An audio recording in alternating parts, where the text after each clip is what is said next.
From the transcript telegram from the year 1964, here's a periodic column called On the Level by Bill Keating. When a 10-pin bowler is enjoying a game at the Atlantic Lanes, so are thousands of 10-pin bowlers doing the same thing around the world. Possibly by 1968, bowling will be added to the International Olympic Games agenda. Throughout the U.S., 10-pins has flourished, and it is a 70-year-old sport. Yet, baseball, now played in 27 countries, hasn't made it, though an intensive campaign has been underway the past several years. This is one of the reasons Archie Allen, Springfield College baseball coach, spent a full year in Holland teaching the Dutch boys and young men the rudiments of the game. But in Italy, it has gained the greatest ground. Although New England has been candlepin-minded for many years, 10-pins has been flourishing since 1892, and inter-American tournaments are going to be held in South America and in Mexico. Bowling is no craze. In all of its forms, it's here to stay, and from the nice art of social bowling to the highly intensified competition, it's thriving, despite a conflict of reports to the contrary. From early morning to the next early morning, the 10-pins and candlepins alleys are open. One of the stories that a couple of generations of bowlers never heard about occurred during the 1936 Olympics in Germany, when Adolf Hitler slighted Jesse Owens, who was a brighter luminary as the U.S. star of the Games than was the flaming torch itself. This occurred when Hitler's rise to power was steadily upward.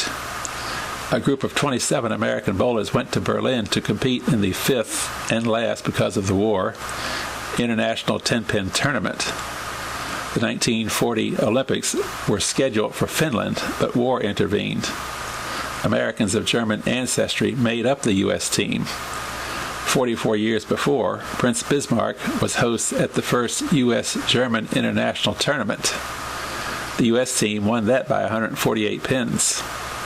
44 years later, Hank Marino, a 10-pin bowler from German-tinged Milwaukee, was named the bowler of the half-century because he bowled a 2,540 score in a 12-game all-events competition. In the vast Dutchland Halle, a 40-lane alley was constructed, 8 American-style, 20 bowl lanes, 6 scissors type, and 6 with an asphalt base. Well, Herr Hitler did things in a big way, and when the Halle was completed, there were seats to accommodate 30,000 onlookers. I read an account of the Americans' visit recently, and even then some of Hitler's adherents were just like fans the world over. For instance, Marino and his pals were besieged by German bowlers on advice and instruction. One bowler begged him to sell to him the ball he used to win the all-events offering, as high as 30 marks on the spot. But the American bowlers had one problem. The Germans didn't put a hook on their 10-pin balls, as our bowlers did, and despite explanations, refused to be convinced.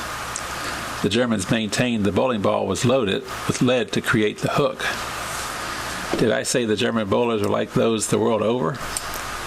One of their favorites was named Goldhammer, and he won the singles with a 921 total. He was raised to his admirers' shoulders and paraded around while his shirt was torn to ribbons for souvenirs.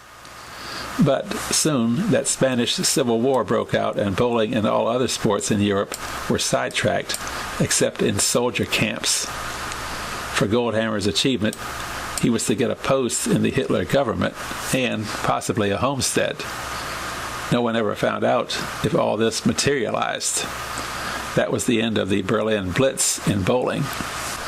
International bowling is still flourishing for an American team of pro bowlers and is now concluding a 2-week tour of Australia, where prize money and exhibition fees total $40,000, with a $2,000 first-place prize in each of the tournament cities, ending tomorrow. In fact, several European countries and Japan have contacted American 10-pin officials for the same promotion. Back in the 1920s, the U.S. teams bowled against Swedish, Finnish, German, Dutch, and Belgian teams in Stockholm, and the Swedes won that one. In 1934, New York City entertained the international competition, and Canadian bowlers also competed.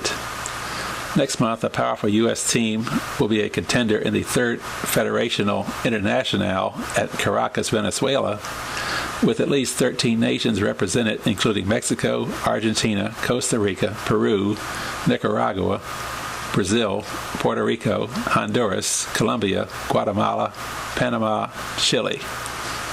This one is limited to teams in the Western Hemisphere. Yet most of the bowlers who comprise these teams come from the Midwest, South, and Far West. Someday, possibly one of our 10-pin bowlers at Atlantic or some other Western Massachusetts lane may achieve the goal of winning a slot on one of these international teams.